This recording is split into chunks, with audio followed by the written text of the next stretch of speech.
충만하신 주 나를 인도하셨네. 말씀으로 오신 주 성령으로 오셔서 전국 소망 주셨네. 할렐루야 아멘 할렐루야 아멘. 사랑한 주님 사랑 사랑 사랑하였구나.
말씀 충만 받은 나 복음 들고 나가서 전국 소망 전하세. 할렐루야 아멘 할렐루야 아멘. 우리 사랑한 주님 사랑 사랑 사랑하였구나. 할렐루야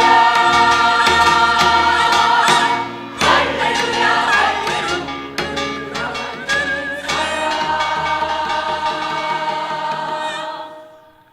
사랑한 주님 사랑 사랑의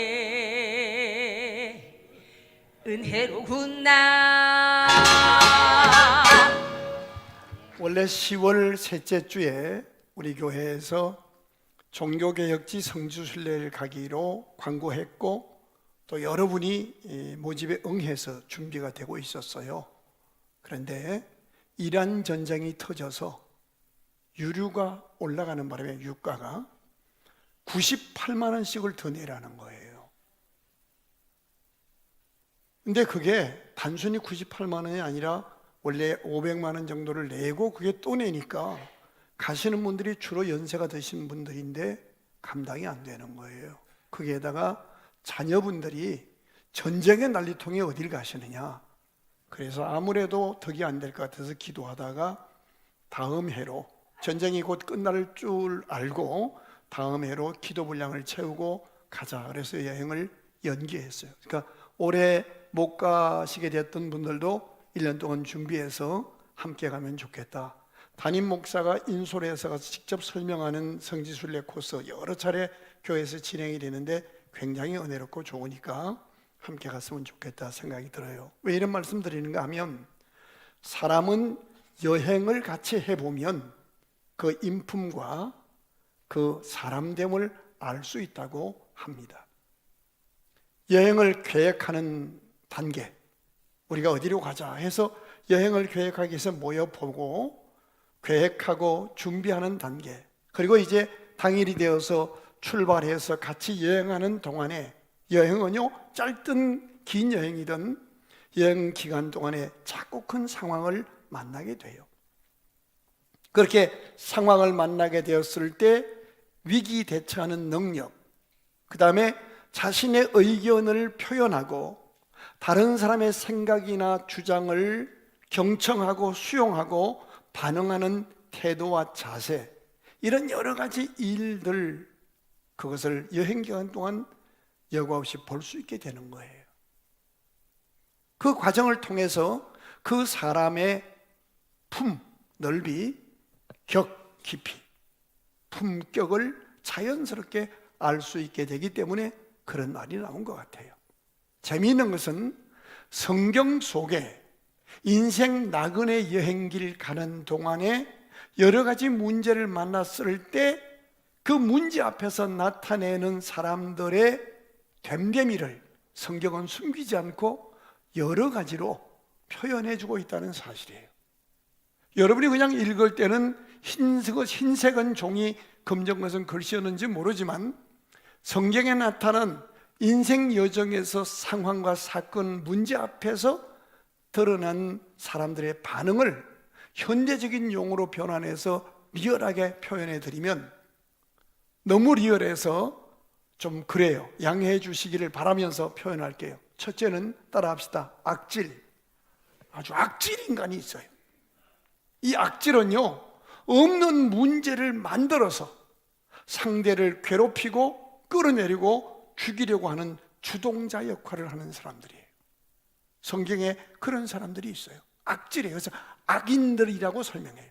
두 번째는 따라합시다. 저질. 아주 저질 인간이에요.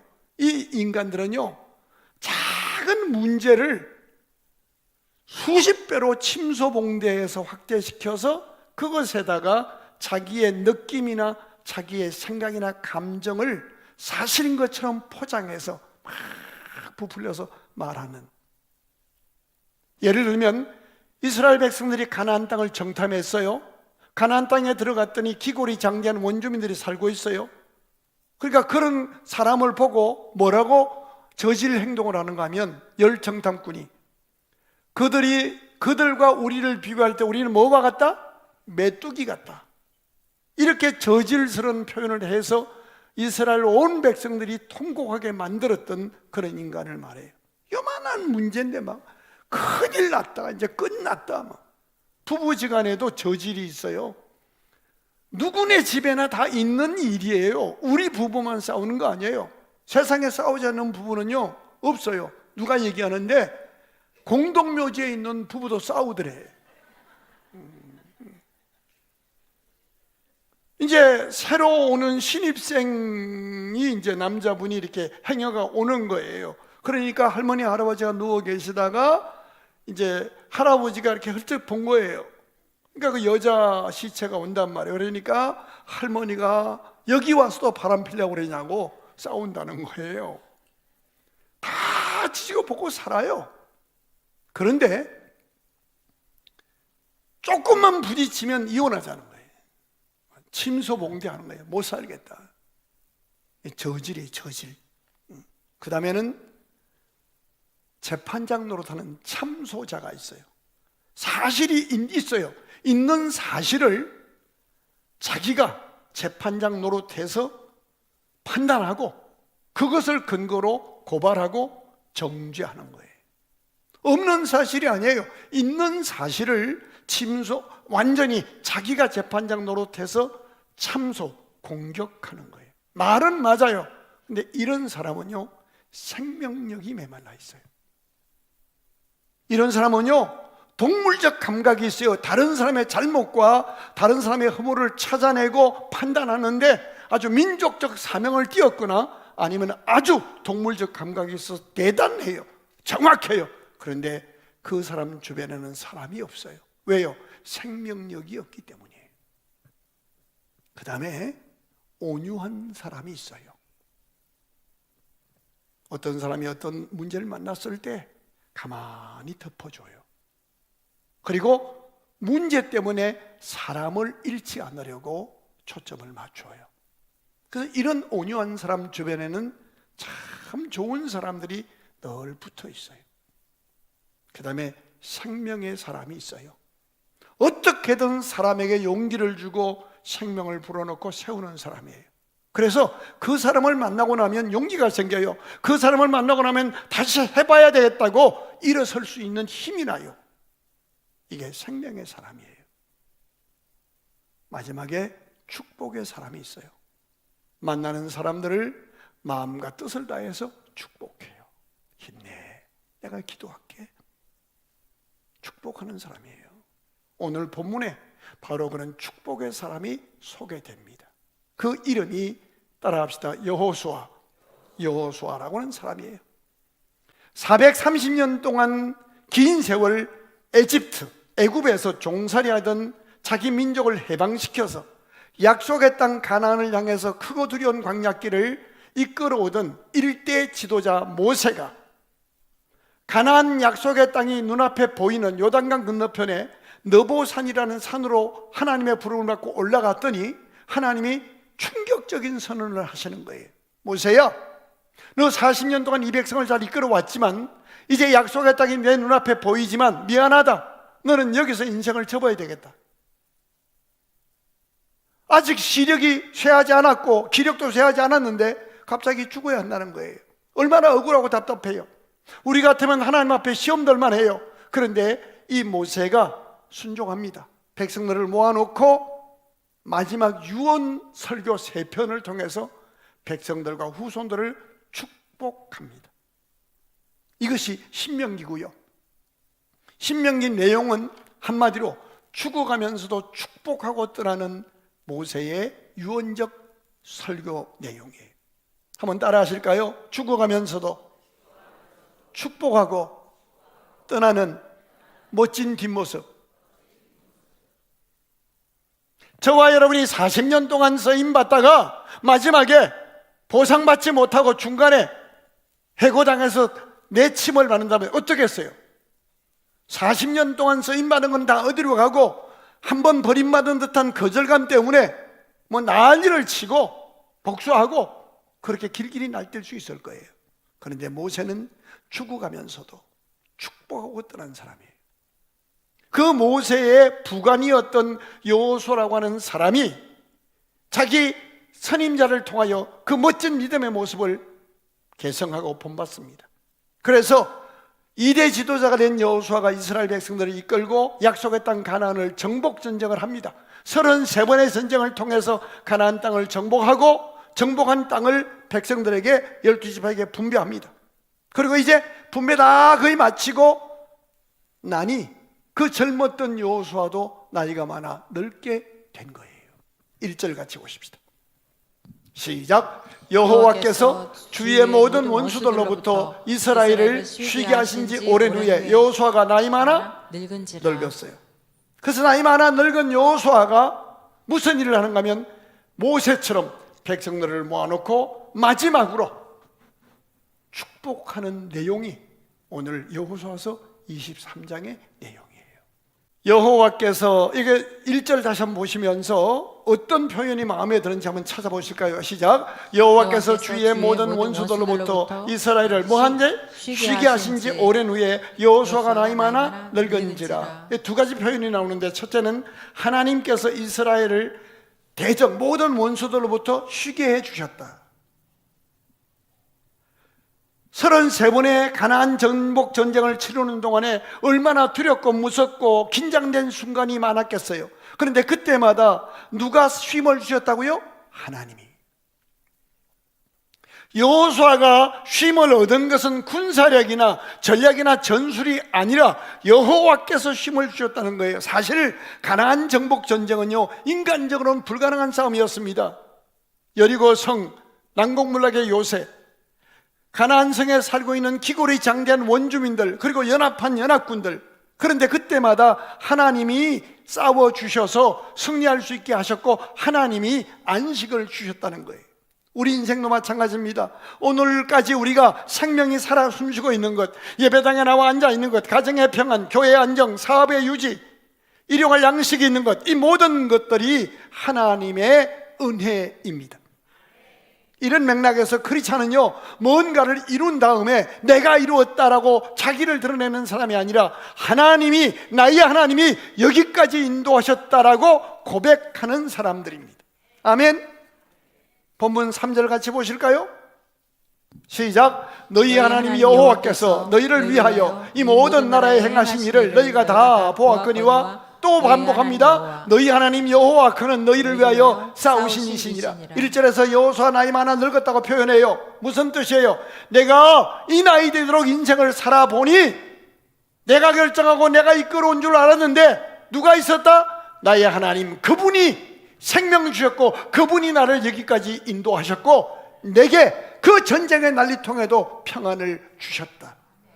3절에 제일 많이 등장하는 표현이 너희 하나님 여호와가, 너희 하나님 여호와가. 그리고 23장, 여호수아 23장 전체에 가장 많이 반복하여 등장하는 표현도 너희 하나님 여호와가입니다.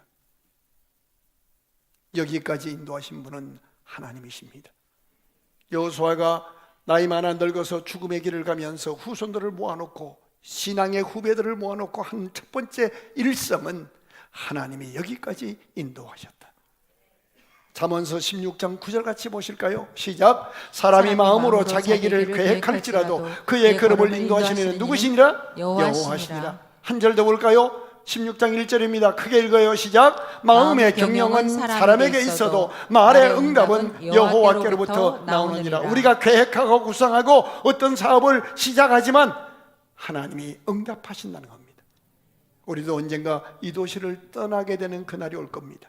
우리도 언젠가 이 땅을 떠나 하나님이 예비하신 천국 본향으로 들어가는 날이 있을 겁니다. 그때 우리 입술에서 가족들을 앞에 놓고 할 수 있는 말, 여기까지 인도하신 분은 하나님이십니다 라고 고백하며 우리가 천국문에 딱 도착했을 때에 내 인생 여정 끝내어 강 건너 언덕 이를 때 나의 무거운 모든 죄짐 벗고 하는 말, 예수 인도하셨네. 여러분이 광주 땅에 이사 오셨어요? 딱 이삿짐을 풀면서 하는 말이 여기까지 인도하신 하나님 감사합니다. 이래야 될 거 아니에요? 여보, 도시가 올 때부터 마음에 안 들지? 정말 이 도시 이게 정말 이렇게 시작하면 뭐가 되겠어요? 우리 여기까지 인도하신 분은 하나님, 나의 하나님이십니다 고백하신다면 찬양 한 장을 드리고 설교를 이어가려고 해요. 내 인생 여정 끝내어 강 건너 언덕 이를 때 나의 노래로 하나님께 드리겠습니다. 함께 뜨겁게 찬양합니다.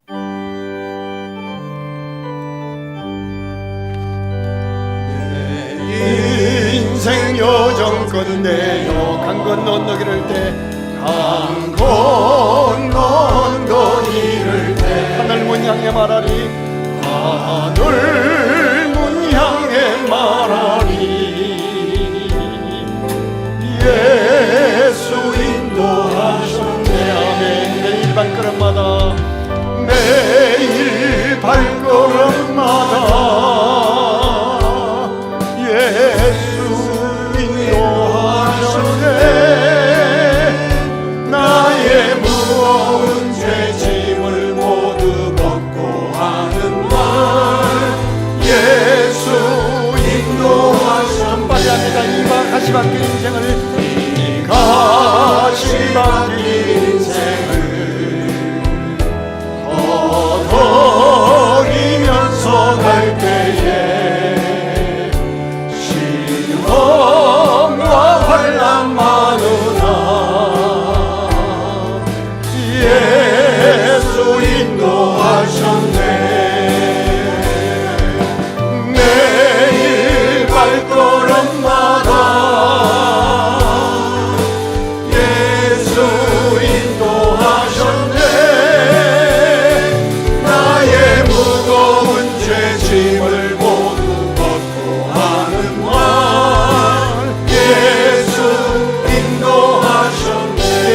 발걸음마다 내 밟은 발걸음마다 주 예수 보살피시사 주 예수 보살피시사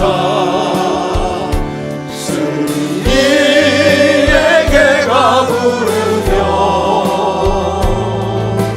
주를 찬송하리라. 매일 발걸음마다 예수 인도하셨네. 나의 무거운 죄짐을 모두 벗고 하는 말 예수 인도하셨네. 아멘. 모세도 여호수아도 축복의 사람이었습니다. 크리스찬은 뒷모습이 아름답고 마지막 어느 직장에 근무하다가 어느 교회를 섬기다가 어느 도시에 살다가 떠나가는 그날, 그리고 이 땅을 떠나가는 그날도 축복하고 떠나가는 하나님의 사람들입니다. 자, 1절을 다시 보시겠습니다. 여호와께서 주의 모든 원수들로부터 이스라엘을 쉬게 하신 지 오랜 후에 여호수아가 나이 많아 늙은지라. 아니, 하나님이 힘을 주셨다면 그렇게 그냥 은혜 속에 살다가 편히 죽었더라 하면 될 텐데 아무리 하나님의 은혜가 충만해도 나이 많아 늙었다는 것을 굳이 이렇게 밝히고 있는 이유가 뭘까요? 너도 나도 누구나 다 늙어간다. 더 중요한 것은 늙음은 초라하거나 실패가 아니라 사명의 완성이요, 하나님을 본향해서 만날 준비를 하는 성화의 아름다운 과정이요, 더 중요한 것은 하나님께서 우리의 늙음을 어떻게 보시는가 하는 것을 본문이 가르쳐주고 있다는 사실입니다. 세상 사람은 늙은 사람들을 경히 여길 수도 있을 겁니다. 어떤 정치인은 노인에 대해서 폄하하는 발언을 해서 곤욕을 치는 일도 있습니다. 그런데 성경은 우리의 늙음을 아름답게 보신다는 사실입니다. 더 중요한 것은 우리가 늙어서 마지막 죽는 순간을 통해서, 유언을 통해서라도 후손들을 축복하게 하시고, 내가 죽은 다음에 나의 시신이 운구되어 장례를 치르는 그 모든 여정을 통해서도 하나님의 은혜가, 하나님의 말씀이 이루어지는 축복의 통로가 되기를 원하시는 하나님이십니다. 나의 마지막 순간과 나의 장례 절차를 통해서라도 후손들을 축복하시고 감동 주시기를 원하시는 하나님이십니다. 여호수아가 나이 많아 늙어서 전쟁에 출전할 수 없게 되니까 그는 믿음으로 백성들을 모아놓고 마지막 유언적 축복을 합니다. 세상은 늙으면 끝이라고 말합니다. 그리고 예수 믿는 사람들도 참 이 말을 겁없이 하더라고요. 이 나이에 뭘, 난 나이가 많아서. 여러분 기억하세요. 우리가 그런 표현할 때 우리에게 생명 주시고 나의 하나님이 되셔서 여기까지 인도하시고 나의 마지막 죽음 뒤에까지라도 천국에서 나를 기다리시고 나를 아름답게 보시는 하나님이 얼마나 아파하시고 섭섭해 하실지를 아셔야 돼요. 나를 지으신 주, 그분이 나를 지켜보시는데 내가 나이 많다고 이 나이에 뭘 스스로 자기를 폄하할 때 하나님은 심히 슬퍼하실 것입니다. 나를 축복의 통로로 쓰시고자 하시는 하나님께서 아파하실 것입니다. 아브라함은 100세에 약속의 아들을 얻었습니다. 모세는 80세에 민족을 구원하라는 사명을 받았습니다. 아브라함은 우상 숭배로 75세까지 우상 숭배하면서 살다가 하나님의 은혜로 75세에 신앙생활을 시작했지만 믿음의 조상이 되었습니다. 갈렙이라는 사람은 85살이 되어서도 꿈을 안고 이 산지를 내게 달라고 민족을 위해서 일어나 헌신했던 사람입니다. 사도 요한은 90이 넘은 나이에도 인류 역사의 마지막 때에 되어질 일을 전수받아 요한계시록을 쓰는 그런 영적인 유산을 남겼습니다. 나이가 들어가는 것은 끝이 아닙니다. 오히려 인격과 신앙의 깊이가 더해지는 시간입니다. 젊을 때 열심히 있었다면 노년에는 깊이가 더해지는 시간입니다. 젊을 때 열정이 있습니다. 그러나 경솔함이 있습니다. 그러나 나이가 먹으면 진중해집니다. 기도가 깊어집니다. 말씀이 깊어집니다. 기다림이 깊어집니다. 사랑의 깊이가 깊어집니다. 사건 딱 만나면 침착해집니다. 가장 중요한 것은 여호수아의 늙음은 다음 세대를 위한 축복의 손을 높이 드는 기회라고 그는 깨달았다는 사실입니다. 그는 떠나기 전에 다음 세대가, 자기가 이제 가나안 땅을 정복했습니다. 땅도 분배했습니다. 먹고 살만해졌습니다. 자기는 이제 하나님 품으로 가지만 자기가 가고 나면 등 따시고 배부르게 생활이 안정된 이 후손들이 하나님을 떠날까 두렵습니다. 그래서 그는 마음을 다해 노구를 이끌어서 일어나서 두 손 들고 축복합니다. 8절 보실까요? 시작. 오직 너희 하나님 여호와께 가까이 하기를 오늘까지 행한 것 같이 하라. 지금까지 신앙생활 잘한 거 이대로 너희가 끝까지 하나님을 가까이 해야 한다. 그래요. 진짜 믿음의 사람은 자신의 성공보다 후손들에게 바른 믿음을 계승하는 일을 더 가치 있게 생각합니다. 신앙의 선배들이 해야 할 가장 중요한 일은 신앙의 후배들에게 믿음을 남기는 겁니다.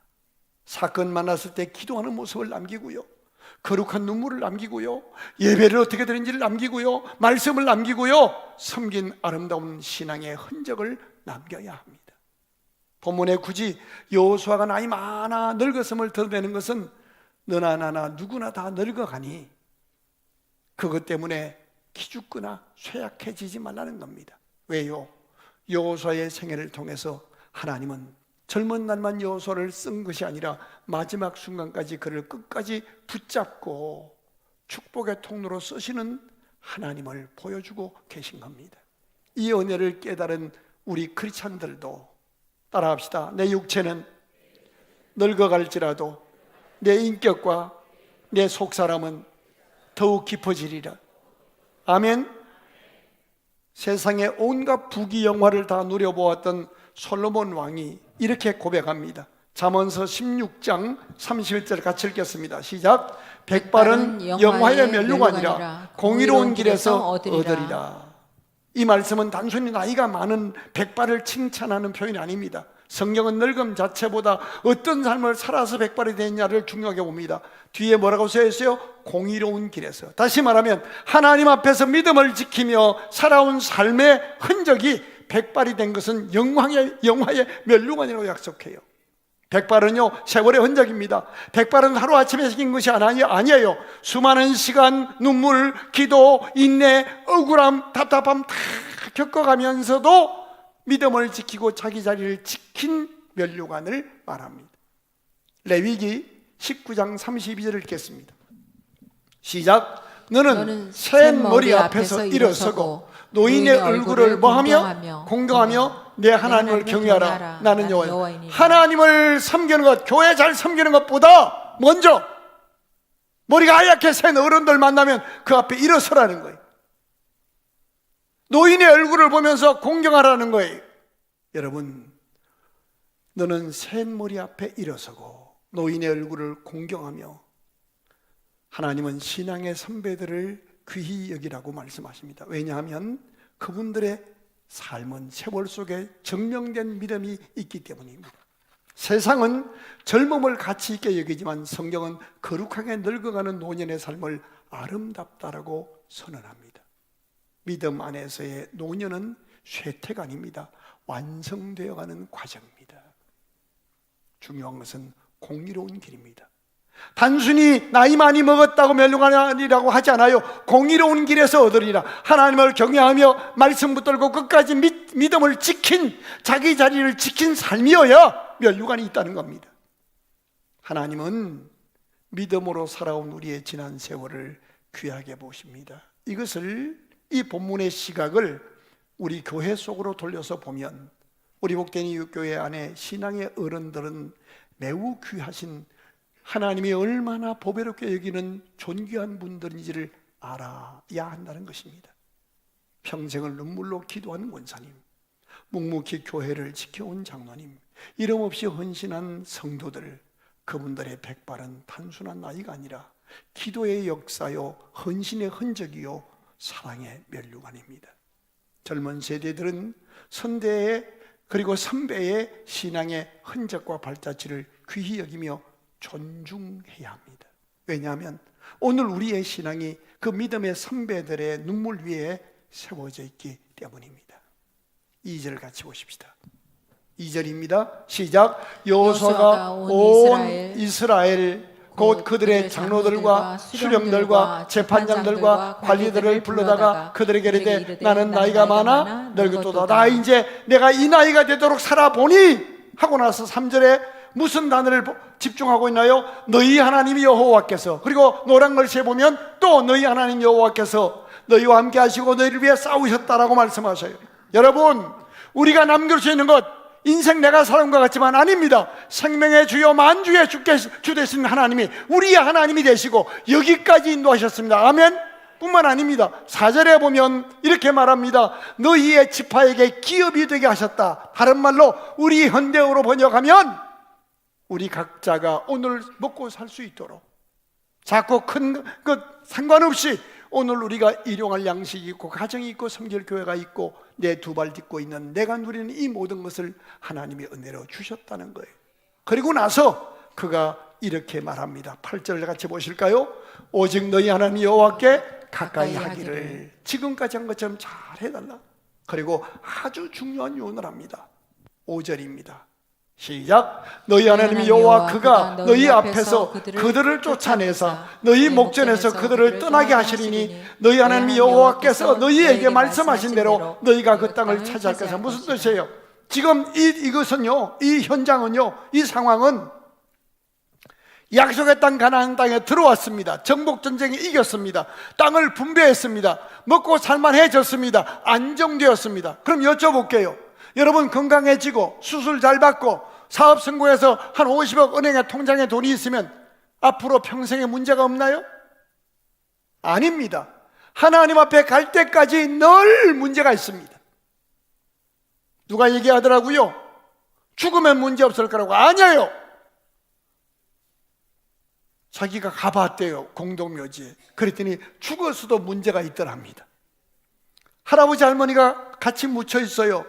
그런데 곡소리가 나면서 연구차가 하나 들어오는 거예요. 예쁜 할머니가 돌아가셔서 곱게 화장하고 이제 오는 거예요. 그러니까 누워있던 할아버지가 보는 거예요.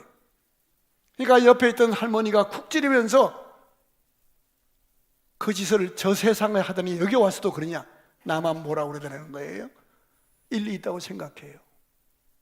여러분, 어느 가정에도 어느 인생에도 다 미래는 우리가 주님 앞에 서서 신령한 몸으로 부활해서 영생을 얻기까지는 문제는 다 있는 겁니다. 근데 이 문제를 얘기하면서 여기까지 인도하신 너희 하나님 여호와가 네가 앞으로 어떤 일을 만날지라도 너희 앞에서 너를 괴롭게 하는 자들을 쫓아내줄 것이고 그들을 떠나게 할 것이고 약속하신 대로 예비한 땅을 복을 차지하게 할 것이라. 무슨 의미예요? 사랑하는 후손들아, 여기까지 인도하신 하나님을 믿는다면 너희의 미래를 두려워하지 말라. 그분이 너와 함께 하시며 너를 위해 일하실 것이라. 믿으시면 아멘. 이렇게 축복하고 나서 어떻게 살아야 할지를 말씀한 것이 결론입니다. 6절 보십시다. 시작. 그러므로 너희는 크게 힘써 모세의 율법책에 기록된 것을 다 지켜 행하라. 그것을 떠나 우로나 좌로나 치우치지 말라. 무슨 뜻이에요? 사람들의 말에 현혹되지 말고 휘둘리지 말고 환경에 휘둘리지 말고 하나님의 약속 붙잡고 신앙의 원칙을 딱 세우고 신앙의 지조를 지키라는 거예요. 나는 죽는 날까지 주의를 지키리라. 나는 하나님 앞에 11조를 제대로 하고 나는 그리스도인답게 살리라. 축복하며 살리라. 원칙을 세우고 휘둘리지 말라는 거예요. 너무 귀가 얇아요. 너무 귀가 얇아요. 그리고 나서 7절을 읽어봐요. 또 그것을 섬겨서 그들에게 절하지 말라. 세상 돈 앞에 액을 복걸하고 세상 권력 앞에 액을 복걸하고 하지 말고 하나님이 살아계시니 그 약속 붙잡고 당당하라는 거예요. 어떻게? 8절 다시 한번 보십시다. 오직 너희 하나님 여호와께 가까이 하라. 가까이 하라. 그리고 9절 10절에 보면 그리하면 오늘까지 너에게 맞선 자가 하나도 없었느니라. 무슨 말이에요? 우리가 하나님을 가까이 하면 그 무엇도 그리스도 예수 안에 있는 하나님의 사랑에서 우리를 끊을 수 없게 하시겠다는 겁니다. 사실 인간은 너무 쉽게 은혜를 잊어버립니다. 고난당하면 하나님 찾습니다. 기도 간절히 합니다. 철학기도도 나옵니다. 근데 문제가 해결되고 나면 하나님보다 자기 판단력과 자기 능력을 더 의지합니다. 아닙니다. 지금 우리가 가진 것 가운데, 우리가 누리는 것 가운데 하나님 없이 된 것이 무엇이 있습니까? 오늘 건강, 오늘 가정의 평안, 오늘 사업, 오늘 이 모습 이대로 여기까지 살아온 인생 모두 하나님의 은혜입니다. 이런 맥락에서 성도에게 가장 위험한 순간은 실패하고 고난의 때가 아닙니다. 성공하고 안정된 때입니다.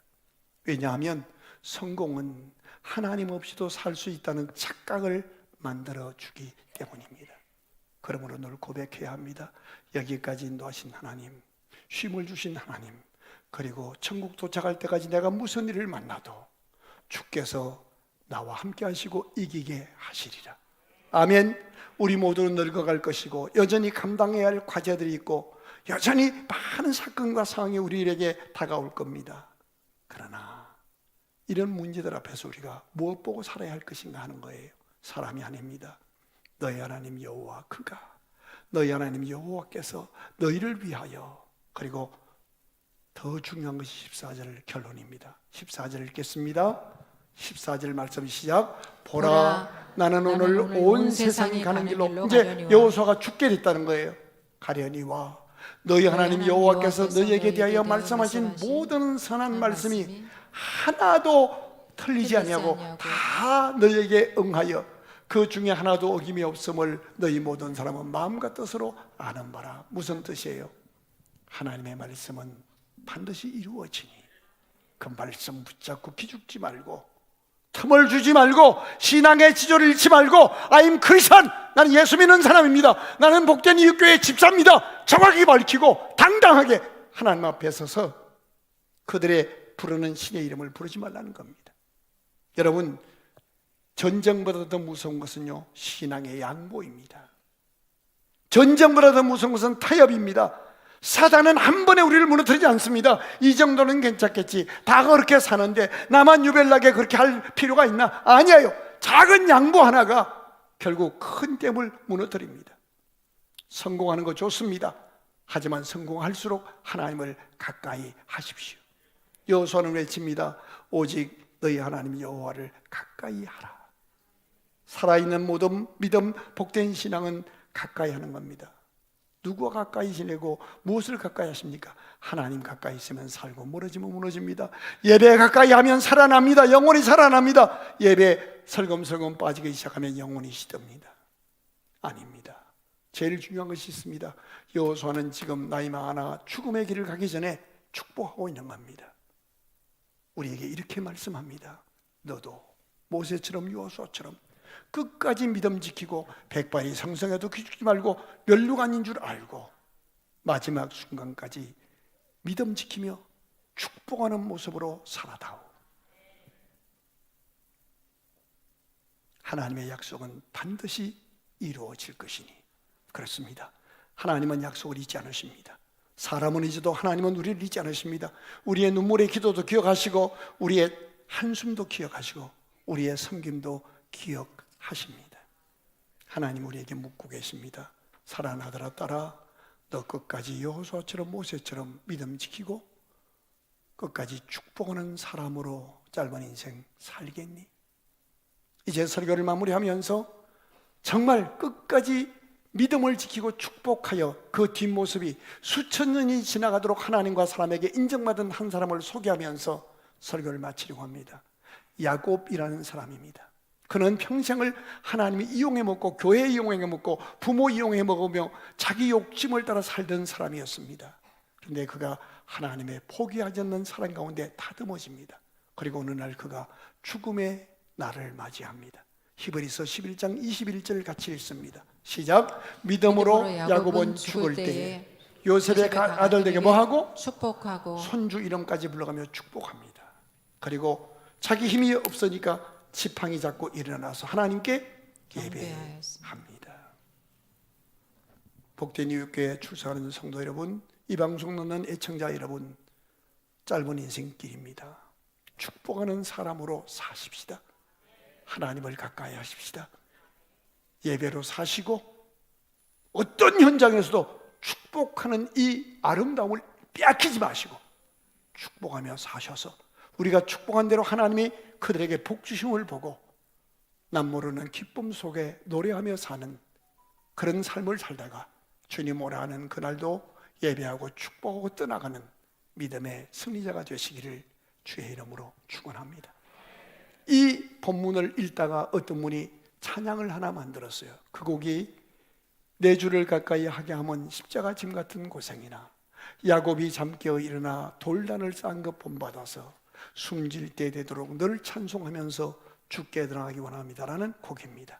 다 일어나서서 우리 이 찬양 하나님께 드리는 동안에 나의 하나님, 여러분의 하나님이 여러분을 만져줄 줄로 믿습니다. 몸이 아픈 사람 아픈 환부에 손대시고 뜨겁게 찬양하는 동안에 하나님이 우리를 치료하시는 은혜를 체험할 수 있기를 바랍니다. 마음이 답답한 분도 가슴에 손 얹고 찬양하실 때 성령의 만지심의 은혜가 자유케 할 줄로 믿습니다. 뜨겁게 찬양합니다.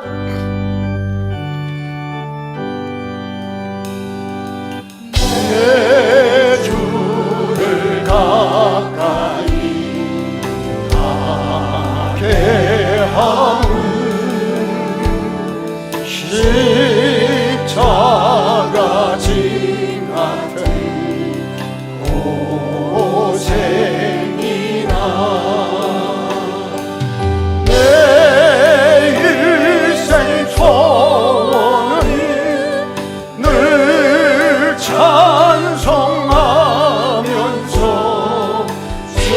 주께 더 나아가기 원합니다.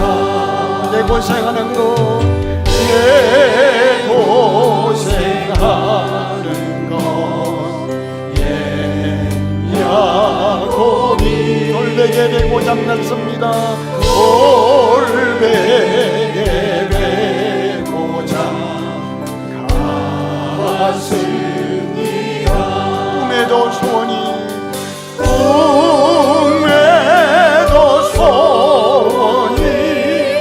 늘 찬송하면서 주께로 나가기 원함. 4절입니다. 야곱이 잠깨어 일어난 후, 야곱이 잠깨어 일어난 후 돌단을 쌓은 것뿐 말아서 돌단을 쌓은 것뿐 말아서 숨질 때 되도록 늘 찬송하면서 주께 더 나아가기 원합니다. 두 눈을 꼭 감고 두 손을 꼭 마주 잡으세요. 하나님, 내가 세상에 우연히 태어난 것도 아니고 내가 광주 땅에 우연히 살게 된 것도 아니라 나를 이 땅에 생명으로 허락하신 나의 하나님이 나의 주인임을 고백합니다. 사람이 마음으로 계획할지라도 걸음을 인도하는 것은 여호와라 하신 말씀 따라 내 발걸음 섭리하셔서 광주 땅에 이거하게 하시고 400여 교회 가운데 복된 이웃교회에 등록하여 여기서 함께 믿음의 지체들과 하나님을 섬길 수 있도록 은혜 주시니도 나의 하나님이심을 찬양합니다. 하나님, 주님 앞에 부름받는 그날까지 내가 무슨 일을 당할지 모르지만 그 많은 일을 만날 때마다 여기까지 인도하신 하나님이 나와 함께 하시고 싸워주시고 힘을 주시고 이기게 하시고 하나님이 예비하신 분복 가나안 땅을 차지하게 하실 줄로 믿습니다. 하나님을 가까이 하는 삶을 살게 하여 주옵소서. 내가 주님의 손을 놓치지 않게 하여 주옵소서. 다시 기도합니다. 다시 예배합니다. 주여 응답하여 주시옵소서. 나이마나 넓도록 믿음을 지키게 하시고 백발이 성성하여 공의로운 길을 걸어가서 하나님 보실 때 아름다운 뒷모습 되게 하여 주시고 이 도시를 떠날 때, 이 교회를 떠날 때, 이 땅을 떠나갈 때에도 하나님을 경배하고 축복하고 떠나가는 멋진 믿음의 대장부가 되게 하여 주시옵소서. 상황 앞에 무릎 꿇지 않게 하옵소서. 사람들의 이단 사설 말 앞에 귀를 빼앗기지 않게 하옵소서. 자로나 치우치지 않게 하여 주옵소서. 그리스도인임을 당당히 밝히고 복된 이웃교회 성도임을 밝히고 믿음으로 하나님 앞에 당당하게 도전하여 하나님의 일하심을 보게 하여 주시옵소서. 이제는 주 예수 그리스도의 은혜와 하나님 아버지의 크신 사랑하심과 성령님의 교통위로 축복 인도하심이 모세처럼 여호수아처럼 바울처럼 믿음을 지키고 주께서 베푸신 사명을 끝까지 감당하되 두 손을 높이 들고 믿음과 사랑으로 축복하며 살기를 다시 도전하는 주의 자녀들과 교회와 다음 세대와 민족과 이 도시 위에 이제로부터 영원토록 함께 계실지어다. 아멘.